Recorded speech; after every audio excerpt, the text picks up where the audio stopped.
রান্না করতে গিয়ে বাড়িতে আগুন, চাঞ্চল্য ঘটনা পোলবার মহানাদে। পোলবা থানার অন্তর্গত মহানাদ গ্রাম পঞ্চায়েতের অধীনে কোটালপুর গ্রামে আজ বৃহস্পতিবার সন্ধ্যা 7টা নাগাদ আগুন লেগে যায় একটি টালির বাড়িতে। স্থানীয় সূত্র মারফত জানা যায় যে বৃদ্ধা মহিলা একাই থাকতেন বাড়িতে।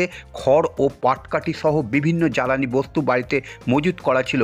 রান্না করার সময় সন্ধ্যায় আগুন লেগে যায়।